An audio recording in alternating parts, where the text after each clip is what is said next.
noite, amada igreja. Que a graça e a paz do nosso Senhor Jesus Cristo repouse sobre as nossas cabeças, não somente nessa noite, mas por todos os dias da nossa vida. Que nós estejamos debaixo da poderosa mão de Deus que nos instrui, que nos abençoa, que nos edifica, que nos faz cada vez mais saudáveis mentalmente, emocionalmente, espiritualmente, familiarmente, profissionalmente. Em tudo Deus tem nos feito melhores. Essa é a verdade. E nessa noite não vai ser diferente. Ele preparou um belo de um banquete para que nós possamos desfrutar dele nessa noite e sair depois dessa palestra, dessa reunião maravilhosa, muito melhores do que quando nós começamos. Nessa noite eu quero lhe pedir que você deixe aí o teu like no nosso vídeo, se inscreva no canal, porque assim você vai estar de uma forma indireta evangelizando, levando boas e novas e abençoadas notícias para outras pessoas que estão talvez padecendo, sofrendo, ou com grandes dilemas, ou mesmo com vontade de aprender e de mudar a sua própria vida. Então nessa noite Deus preparou de antemão uma palestra para que fosse falado hoje. Isso já está na mente de Deus por toda a eternidade.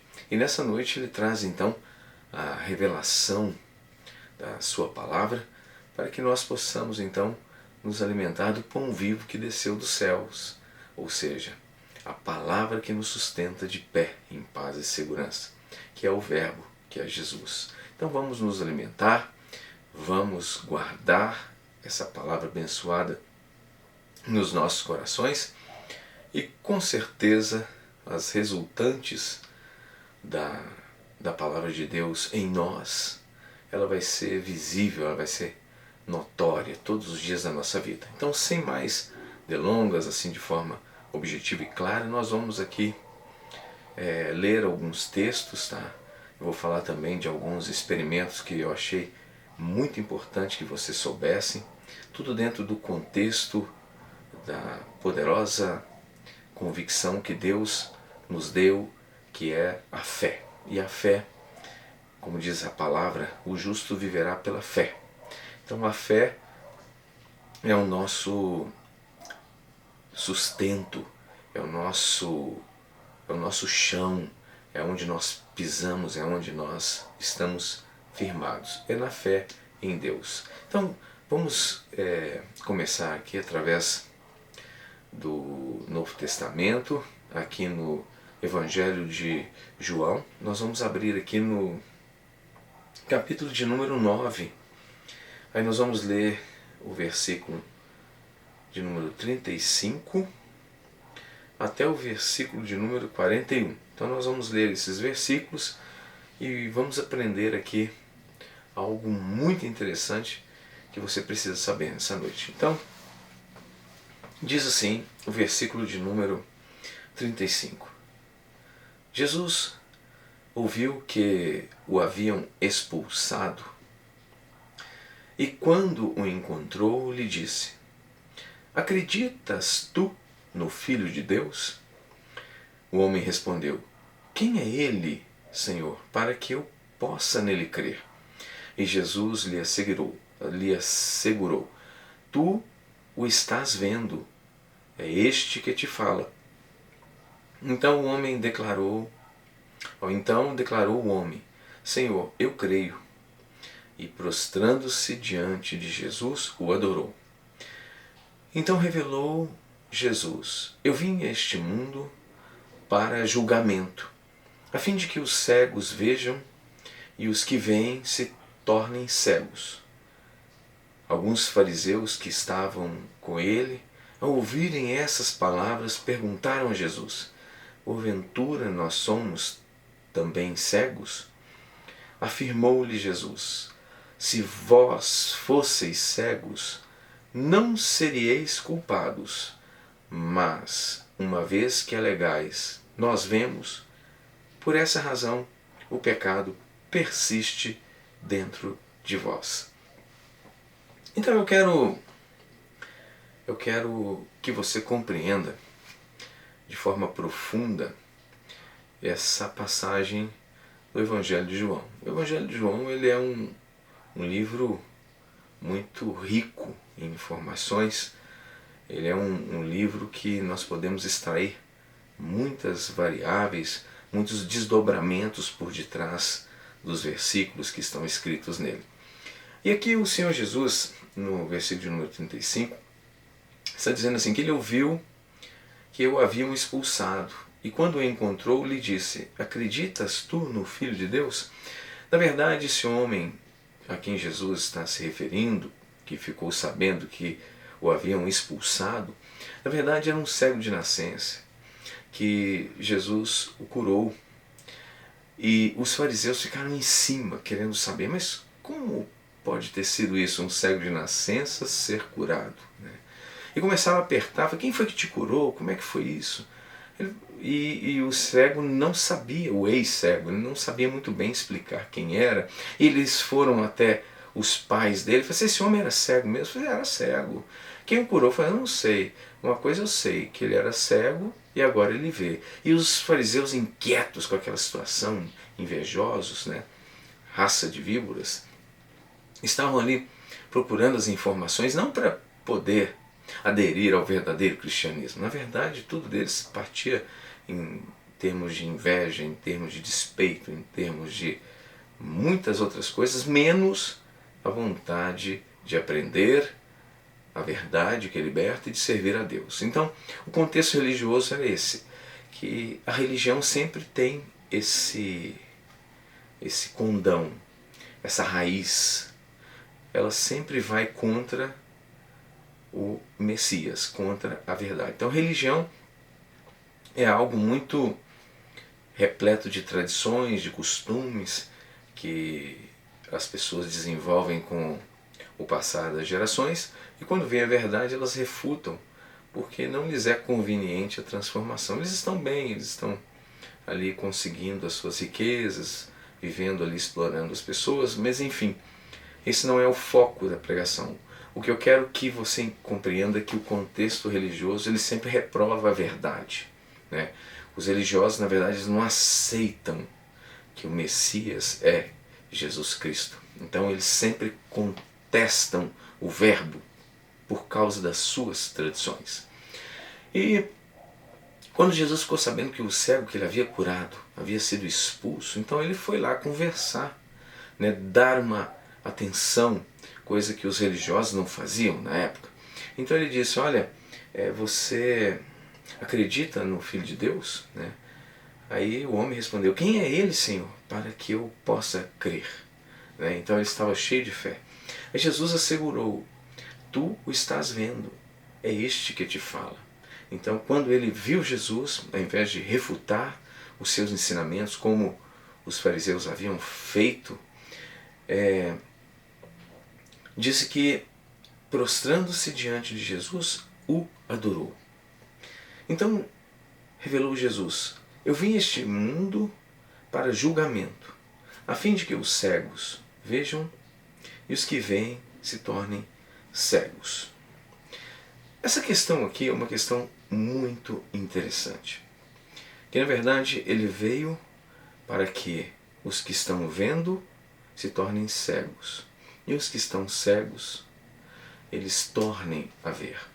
Então, na verdade, essa cegueira que Jesus está falando não é uma cegueira biológica, mas é uma cegueira que está ligada ao estado de consciência, o qual Paulo disse que o Deus desta era, o Deus deste século, cegou o entendimento de muitos para que não compreendessem as Escrituras e não lhes resplandecesse a luz do Evangelho. Então, eles não conseguem compreender e a luz da palavra não brilha sobre eles porque eles estão cauterizados, eles estão cegos. E na verdade, o maior problema aqui não é o estado em que a pessoa se encontra, mas sim o reconhecimento do estado que ela se encontra. Na verdade, os fariseus, eles não reconheciam que precisavam de Jesus, que precisavam de Deus, que estavam cauterizados nas tradições religiosas, e eles não reconheciam que Jesus Cristo era o Verbo, e o Verbo era a verdade que liberta. Eles não conseguiam ver isso, eles não reconheciam que eles estavam doentes, que eles estavam cegos. Então eles diziam: não, nós estamos vendo muito bem, nós estamos muito bem direcionados, nós estamos aqui seguindo firmemente a lei de Moisés, nós estamos aqui trabalhando em prol do reino de Deus. Nós somos a nação eleita, nós somos os descendentes de Abraão. Quando Jesus, na verdade, disse para eles em passagens anteriores que se vocês fossem verdadeiramente filhos de Abraão, vocês estariam dando ouvidos às palavras que eu vos tenho anunciado. Mas, ao contrário disso, eles eram rebeldes, eles eram pessoas altivas, soberbas, e não se dobravam, e não reconheciam o seu estado crítico espiritual, seu estado religioso, seu estado de doutrinas, de tradições religiosas. Eles não conseguiam ver isso. E Jesus veio então para fazer esse julgamento. Ou seja, aquela pessoa que acha que não precisa aprender nada, aquela pessoa que acha que não precisa de Deus, aquela pessoa que acha que está vendo tudo, que sabe tudo, que conhece tudo e que não precisa, então o julgamento é esse. Essa pessoa, ele vai fazê-la cega mesmo. Ela não vai conseguir ver, ela não vai conseguir entender nada.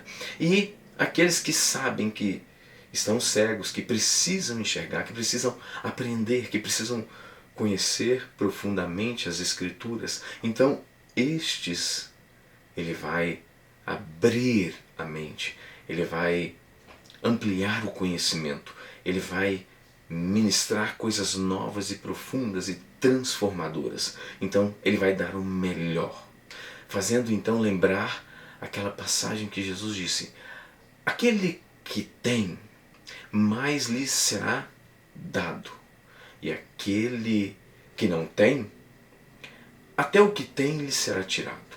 O que ele está dizendo? Que aquele que tem a boa vontade, aquele que tem a disponibilidade, aquele que quer, este receberá investimento da minha parte. Aquele que não quer, até o pouco que ele tem lhe será tirado. Essa é a lei do universo. Tudo que está em uso recebe investimento e crescimento. O que não está em uso, o que acha que está bom demais, entra no processo de estagnação, de atrofia. Ele começa a definhar, ele começa a regredir. Por quê? Porque ele se julga cheio, ele se julga que não precisa de mais nada. Quando na verdade no reino de Deus as coisas não são assim. Nós estamos em constante aprendizado, sempre nos alimentando de coisas novas, porque o gosto, o sabor da vida está naquilo que nós aprendemos de novo, não naquelas coisas velhas, não naquelas repetições, não naquelas coisas que não saem daquela crença limitante, fica só ali naquelas coisinhas a vida toda. Aquilo começa então a fazer mal, aquilo começa a trazer um cansaço, uma fadiga, um enjoo, e você não desenvolve, você fica encroado, você começa a regredir. Quando Jesus veio com uma dinâmica diferente, ele veio como rio de águas vivas. E águas vivas, ela não vem a mesma água parada constantemente, não. É renovação, é novas águas, novos entendimentos, um novo horizonte, novas conquistas, e tudo muda, tudo é novo, não perde a graça. É gostoso viver quando se vive no rio de água viva, que é o próprio Senhor Jesus Cristo. E esse julgamento que ele trouxe é exatamente isso. Aquele que quer, beba da água da vida e você vai ter muito mais. Aquele que não quer vai entrar no processo de atrofia, ele vai secar, aquele galho vai ser ajuntado com os outros galhos secos e vai ser queimado. Porque Jesus é a videira verdadeira. Todo ramo estando em mim receberá o quê? Mais vida. E ele o quê? Produzirá frutos. E todo ramo que estando em mim não produz frutos, ele é cortado, lançado fora, num montão, onde eles vão ser queimados. Então, repara bem, a videira, nós estamos conectados na videira. Então, se nós estamos na videira, como consequência de estarmos ali enxertados na videira verdadeira, nós produzimos frutos. Nós temos um aprendizado. Nós estamos em constante desenvolvimento, crescimento, novidade de vida. Tudo é maravilhoso quando nós estamos enxertados na videira verdadeira. Não é qualquer videira, não. É a videira verdadeira, que é Cristo. Mas quando não estamos, aí nós não produzimos frutos. E se estamos e não produzimos frutos, ou seja, nós estamos no meio certo, ouvindo a palavra certa, mas estamos num estado de letargia, ou seja, aquela paralisia espiritual. Ouvimos e vem aquele monte de informações, mas a pessoa não retém, ela não absorve, ela não se alimenta, ela não desenvolve em cima da palavra recebida. Este é o segredo. Jesus, ele quer crescimento, ele não quer atrofia, ele quer desenvolvimento. Então você tem que entrar no processo de hipertrofia, ou seja, um crescimento, assim como o crescimento muscular de quem está fazendo academia, que é o processo de hipertrofia, o músculo está recebendo desenvolvimento, ele está pegando pesado. Aí o que acontece? O corpo reconhece que ele precisa de mais fibras musculares e ali vai se desenvolvendo, se multiplicando, e a pessoa tem um corpo forte que vai atender a expectativa daquela carga que ela está carregando. E a pessoa que não quer fazer nada, ela vai encruando, ela vai ficando com aqueles bracinhos finos e vai entrando no processo de atrofia e ela perde a força, até o que tem lhe será tirado. Então, o conselho de Deus essa noite é o seguinte: reconheça em primeiro lugar que você precisa ver. Como disse Jesus, os são não precisam de médicos, e sim os doentes. Eu vim para os doentes, não para os são. Então, na verdade, o são que ele está dizendo nessa parábola é que é aquele que está doente e acha que está bom. Esse, ele não tem valor para Jesus. Por quê? Porque a sua soberba, o seu estado de consciência não permite tratamento, não permite que Jesus cuide dele. Quando na verdade o cuidado de Jesus ele é agradável, ele é gostoso, ele é maravilhoso. Então ele não quer receber os cuidados. Então este são, entre aspas, que é o que ele acha que é, ele não precisa de médico. E o doente é aquele que reconhece que precisa aprender, que reconhece que precisa crescer, que reconhece que dentro dele existem coisas que precisam ser mudadas. E paulatinamente, aos poucos, dentro da velocidade de transformação individual, porque não é coletivo, cada um tem a sua velocidade de crescimento, de aprendizado, e Deus não condena o que está mais lento, o que está mais rápido, nada disso. Ele trata todos com igualdade, sem preconceito, e então as pessoas vão crescendo, vão se desenvolvendo, e é isso que Jesus está chamando essa noite. E ele disse mais ainda, no versículo de número 41, olha que interessante, ele diz assim: afirmou-lhes Jesus, se fosseis cegos, não seríeis culpados, mas uma vez que alegais, nós vemos, por esta razão o pecado persiste dentro de vós. O que ele quis dizer nesse versículo de número 41? Ele está dizendo o seguinte: olha, estar doente e reconhecer que está doente não é pecado. O pecado é não reconhecer que precisa de tratamento e ficar construindo uma fachada, uma vida de aparência, uma vida de de um vislumbre falso, quando na verdade precisa-se de tratamento. Aí quando a pessoa diz eu estou vendo, eu estou são, eu estou bem, aí Jesus está dizendo, aí dentro de você persiste o pecado. Então a melhor coisa que tem é a sinceridade para com o Senhor Jesus. A melhor coisa que tem é você dizer para o Messias, olha, eu reconheço que preciso disso, eu reconheço que eu sou assim, que eu tenho esse problema, que eu faço isso e essa é a minha vida, eu me coloco diante da tua luz e eu não escondo nada do que eu sou e eu realmente preciso ser transformado e eu lhe peço que o Senhor cuide de mim e eu me entrego nas suas mãos para uma transformação maravilhosa. Aí sim, Jesus está dizendo isso aí não é pecado. Assim não tem pecado. Assim eu vou cuidar. Assim eu vou tratar. Assim eu vou fazer crescer. Assim eu vou dar entendimento, eu vou dar saúde, eu vou transformar o contexto da vida dessa pessoa porque ela foi sincera. E uma prova disso é que eu quero que vocês se recordem da crucificação. Havia 2 ladrões. 2 ladrões foram pegos. E os 2 pegaram a condenação máxima. Por exemplo, se você for aos Estados Unidos da América, e em determinados estados existe a pena máxima, que é a pena de morte. Então, em alguns lugares é a cadeira elétrica, eu não sei se ainda é vigente, mas sempre houve a cadeira elétrica, é a câmara de gás. Então tem ali as penas de morte. É o quê? É a penalidade máxima.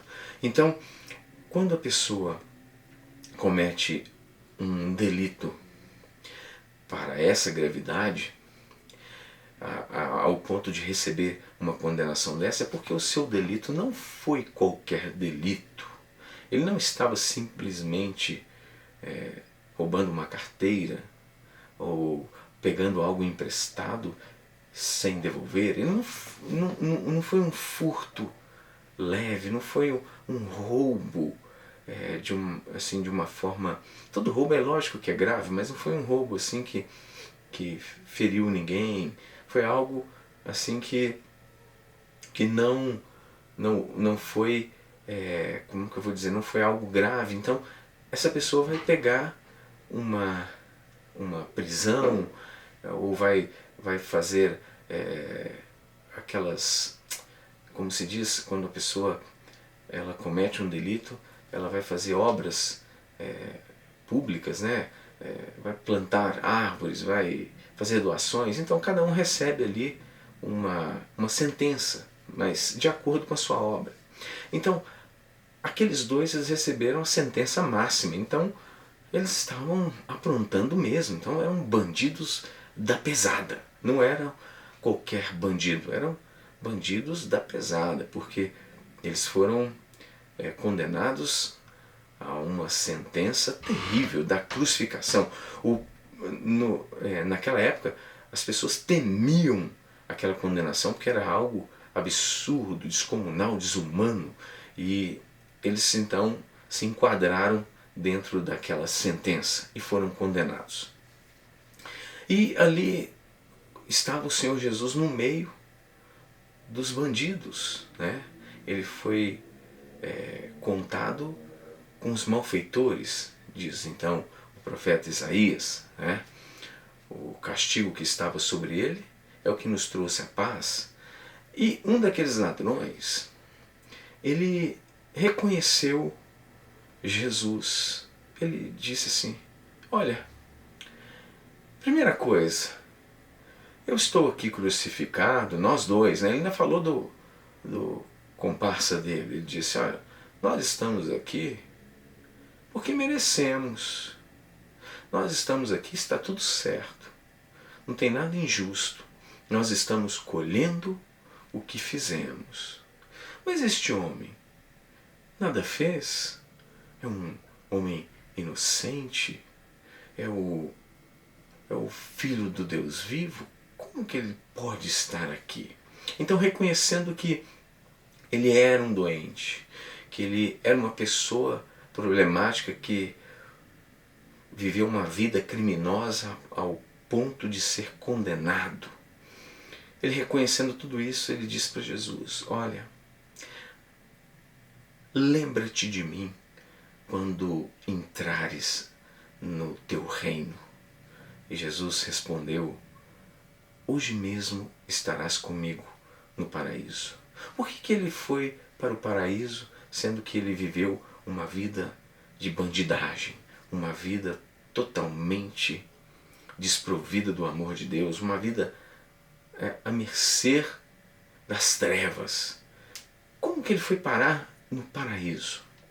Porque ele reconheceu que era cego, ele reconheceu que ele não era são, ele era um doente, ele reconheceu que ele precisava de médico.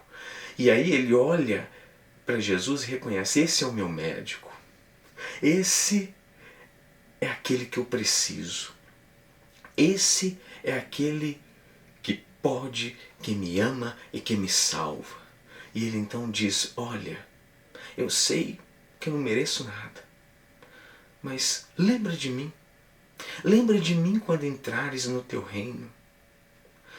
E Jesus, vendo aquele arrependimento, aquele reconhecimento, ele diz então: hoje mesmo estarás comigo. E naquele momento, na crucificação, cumpriu o quê? O que ele disse aqui no versículo de número 41. Se você disser que está vendo, o outro ficou murmurando. Ou seja, a atitude do outro ladrão era o seguinte: não, eu estou vendo, eu não queria estar aqui não, tá tudo errado, revoltado por estar ali, sem reconhecer quem ele era, sem reconhecer que ele era doente. Esse não recebeu o perdão, esse não recebeu a salvação. Aí cumpriu o quê? O que está escrito aqui? Como vós alegais, nós vemos, por essa razão o pecado persiste dentro de vós. Então o pecado persistia dentro do outro. Mas, na primeira parte do versículo de número 41, ele está dizendo: se vós fosseis cegos, não seríeis culpados. Então, o primeiro ladrão, ele estava dizendo: eu sou cego. O que quer dizer? Eu sou o problema. Eu sou a doença. Eu preciso de médico. Aí Jesus está dizendo: não seríeis culpados. E não foi. Tanto é que o pedido dele foi atendido. Lembra-te de mim quando entrares no teu reino. E Jesus disse: hoje mesmo estarás comigo. Então, nós podemos ver que se cumpriu o versículo de número 41 na crucificação. Um exemplo claro, um exemplo limpo, definido. Dois homens, dois pesos, duas medidas. Um reconheceu, foi salvo. O outro não, foi condenado. Ali está. É só você ler. Leia sobre a crucificação. Leia sobre o diálogo daquele ladrão que se arrependeu. Leia e você vai aprender muito. E o que eu quero dizer, ou melhor dizendo, o que Jesus quer dizer para você nessa noite? Ele está dizendo, nessa noite, quem você é? Você é são? Porque se você for são, Jesus está dizendo: você não precisa de mim, você é são. Você está bem, está tudo certo. Agora, se você disser: não, eu estou doente, eu sou doente, eu sou cego, eu preciso, eu quero, eu te amo, ele vai dizer: hoje mesmo estarás comigo. E Jesus vai estar contigo. E Jesus vai te transformar. E Jesus vai mudar a sua vida. Por quê? Porque Ele é bom e Ele ama e Ele não leva em conta as suas transgressões quando você reconhece. Quando você reconhece, Ele está dizendo: não serieis culpados. Vocês vão ser o quê? Abençoados. Pegaram o valor dessa palavra. Porque às vezes é bom nós concentrarmos o nosso foco em um ponto da palavra, porque aquele ponto tem tanta riqueza por detrás dele, que nós vamos ser alimentados, que nós vamos ser enriquecidos, nós vamos ser muito abençoados. Então, Por isso que Jesus disse, olha, examinai as Escrituras, porque uma leitura qualquer, você não vai absorver as riquezas de Deus. Você precisa examinar. Um exame é uma leitura criteriosa, é uma leitura que passa várias varreduras. A pessoa vai, lê, volta, analisa, pensa, medita, entende, compreende e recebe vida. Sempre assim, a vida abundante está na palavra. A palavra é o verbo é Jesus e Jesus é Deus. Então lembre-se disso, a palavra é viva, a palavra é Jesus. Então se alimente, porque quando você se alimenta e quando você aprende o poder que Deus te deu, a vida abençoada que Deus já te deu, né? Lembra que eu falei em outras palestras? Efésios 1:3, bendito seja o Deus, Pai do nosso Senhor Jesus Cristo, o qual já nos tem abençoado com toda sorte de bênçãos espirituais nas regiões celestiais. Já nos tem abençoado, já foi feito, já foi consumado, está feito, é para você e para mim. É a oportunidade, não é uma oportunidade, porque se fosse uma oportunidade, existiriam outras, mas não é a oportunidade, porque é a única. Eu sou o caminho, não é um caminho, é o caminho, a verdade e a vida. Ninguém vem ao Pai senão por mim, disse Jesus. Então, a única oportunidade está posta diante de todos nós, mais essa noite. Abrace essa oportunidade. Empenho, esforço, não é um esforço de estresse, de carga pesada, não, é um esforço prazeroso, amoroso, que é o que você dedicar o seu entendimento. Você vai se sentir bem toda vez que você lê a palavra, toda vez que você ora conforme diz as Escrituras, você percebe que é algo maravilhoso, vem uma calmaria, vem um sossego, vem até o sono. Né? Quantas vezes nós vamos orar e até dormimos descansadamente? Por que isso? Por que isso acontece? Porque Jesus disse, vinde a mim, vós que estáis cansados e sobrecarregados. Porque se nós estamos cansados e sobrecarregados é porque nós não estamos nele, senão ele não diria vinde. Então se ele está dizendo, vinde vós que estáis cansados e sobrecarregados, é porque nós estamos carregando cargas pesadas. E a carga pesada é a maldita da religião com as tradições humanas, meramente humanas, que não acrescem absolutamente nada na vida do ser humano. Mas quando nós reconhecemos o chamado vinde, sabe o que acontece? Você recebe alívio das cargas pesadas. Você toma o teu lugar na canga com Jesus e você começa a aprender dele, lembrando de Maria. Maria então se assentou e foi aprender. E Jesus disse, essa escolheu a melhor parte e não lhe será tirada. Assente-se como Maria e aprenda.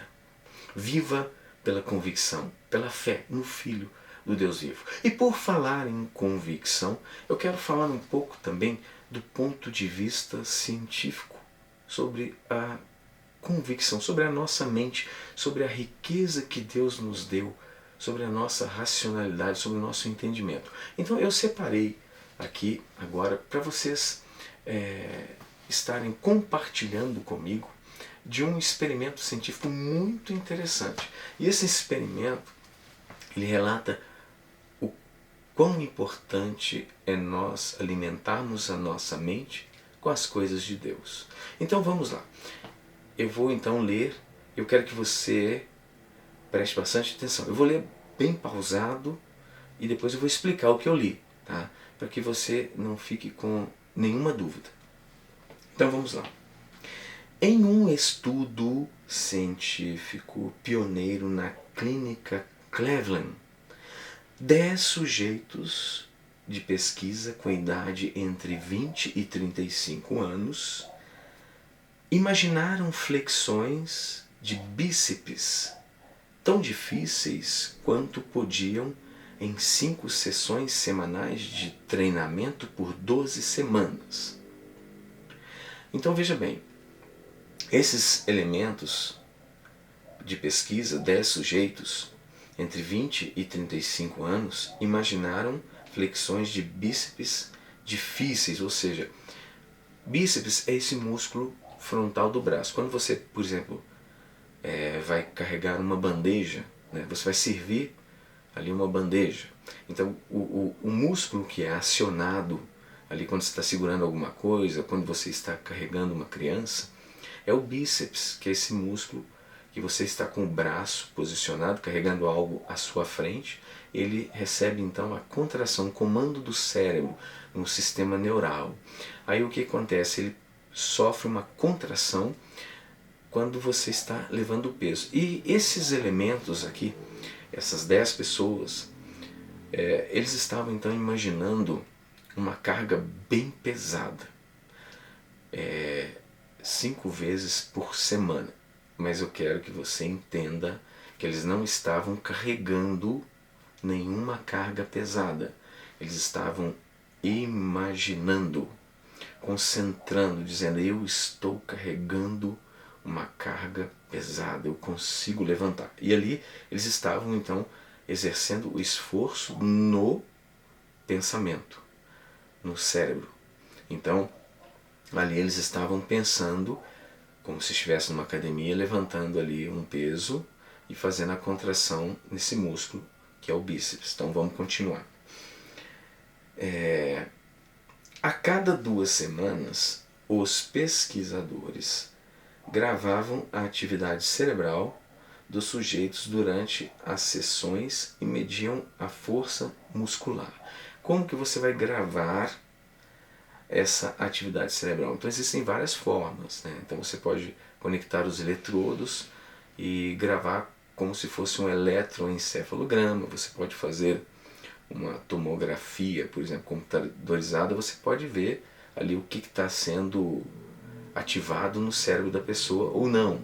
Então tem vários equipamentos que você pode fazer essa medição. Isso não é novidade nenhuma. Então o que acontece? Eles gravaram essa atividade e mediam a força muscular. No fim do estudo, os sujeitos tinham aumentado a força dos bíceps em 13,5%, embora nunca tivessem usado os músculos de verdade. Eles mantiveram o ganho por 3 meses, depois do fim das sessões de treinamento. Então, veja bem isso aí. Eles fizeram um treinamento na mente. Eles não levantaram peso como as pessoas fazem na academia. Então é como se você simulasse, você vai crer que está na academia levantando aquele peso. E vai como se fosse uma meditação, né? Eu já falei sobre isso. E houve o aumento. Por quê? Por que isso aconteceu? Porque quando você pensa algo e concentra, e o subconsciente ele vê o seu pensamento e ele não discerne se é realidade ou não, ele faz o seu papel na matriz divina. E esses homens, só imaginando, eu estou levantando peso, eu consigo, eu posso, estou fazendo, e aquela concentração, aquela convicção, ela se transformou em realidade como se eles estivessem fazendo na academia. Então foi algo virtual, foi algo na mente. Quando na verdade a gente fala na mente virtual, isso é uma expressão equivocada, porque é uma realidade. E a mente ela trabalha de uma forma quântica. Ela trabalha com corrente elétrica. E a corrente elétrica nos neurônios, ela trabalha com os elétrons. E os elétrons na física quântica é considerado como massa desprezível. Você não tem o elétron como uma partícula, ele é uma força, ele é um poder, ele é uma energia. Você pode observar, por exemplo, quando os fios de alta tensão entram em curto, você vê os disparos de energia, aquilo se pega em alguém, a pessoa é carbonizada em questão de segundos. Então é uma força incrível. E esses pensamentos que estão acontecendo no campo da mente, como convicção, eles são uma realidade quântica. E ali cumpre-se o que está escrito na Palavra de Deus. Uma boa versão para analisar isso é a própria João Ferreira de Almeida, lá no livro de Provérbios. Assim como ele pensa, assim ele é. Então, nós devemos prestar atenção nos nossos pensamentos. Nós podemos usá-los em nosso favor. Porque se nós... Isso aqui foi uma experiência analisando apenas o ponto de vista de um músico. E se você estiver pensando, eu sou nação eleita, sacerdócio real, povo santo, propriedade exclusiva de Jesus, a minha vida é uma vida próspera, abençoada, onde eu vou eu sou bem sucedido, eu ajudo as pessoas, eu anuncio a verdade, as pessoas me escutam e são abençoadas. Imagina se você estivesse fazendo exatamente esse pensamento como uma oração, uma meditação. Então, o poder da fé, o poder da convicção, através da mente subconsciente, eu não vou explicar um mecanismo nessa noite de como opera, aonde a fé está sendo processada, como que acontece nas regiões celestiais. Não vou explicar porque eu já até expliquei em palestras anteriores, mas o que eu quero dizer é que está na hora de você investir. Está na hora de você investir na palavra. Assim como ele pensa, assim ele é. Quem você pensa que você é? Você tem que entender. Eu me encontrei com Jesus doente, reconheço as minhas fraquezas e nele eu tenho a minha força. Ele me faz caminhar pelas veredas da justiça, por amor do teu nome. Então você vai entender que o que você pensa em cima da palavra vai acontecer sobre a sua vida. Você vai fazer disso uma meditação, a tua oração inteligente. Não ficar repetindo como um papagaio sem entender. Você entendeu a palavra, você sabe que a palavra é real e está na hora de você praticar de forma real na sua vida. Então, até aqui nos ajudou o Senhor. Eu finalizo aqui essa palestra, até mesmo para não ficar muito extensa, ficar mais concentrada, para que você analise tudo que foi dito. Veja o que Jesus falou, o que aconteceu com os ladrões. Veja o livro de Provérbios, analisa que o seu pensamento ele deve ser direcionado para a verdade. Lembre-se que o apóstolo Paulo disse em que devemos pensar, né? Então ele disse, olha, em que devemos pensar? Ele lança a indagação e depois ele dá a resposta. Tudo que é santo, tudo que é puro, tudo que é de boa fama, se alguma virtude, algum louvor existe, seja isso que ocupe o vosso pensamento. Então você deve pensar o quê? Você é um homem, uma mulher bem-sucedida e bem-sucedido.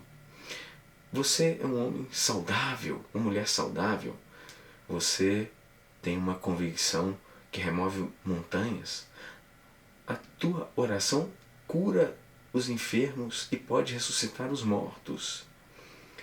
Onde você coloca as tuas mãos, Deus faz prosperar.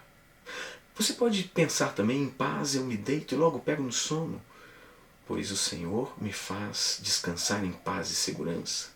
Você pode pensar também, 1000 cairão ao meu lado, 10.000 à minha direita, mas eu não serei atingido, somente com os meus olhos contemplarei e verei o castigo dos ímpios, pois fizeste do Senhor o meu refúgio, do Altíssimo a minha habitação, nenhum mal me sucederá. Você pode pensar também, o Senhor é meu pastor e nada me faltará. Deitar-me faz em verdes pastos, leva-me para as águas tranquilas de descanso e refrigera minha alma. Você pode pensar muitas coisas, você tem muita riqueza na palavra de Deus, você pode pensar numa vida muito abençoada, você pode crer, você pode exercer a sua convicção e vai se cumprir o que está escrito no livro de Hebreus. O justo viverá por fé, pela sua fé. Guarde isso. Deus te espera, Deus tem todo o potencial para transformar a tua vida, só depende de você, a parte que lhe cabe. E nessa noite Deus está dizendo, Faça o que deve ser feito e você vai ser bem-sucedido ou bem-sucedida.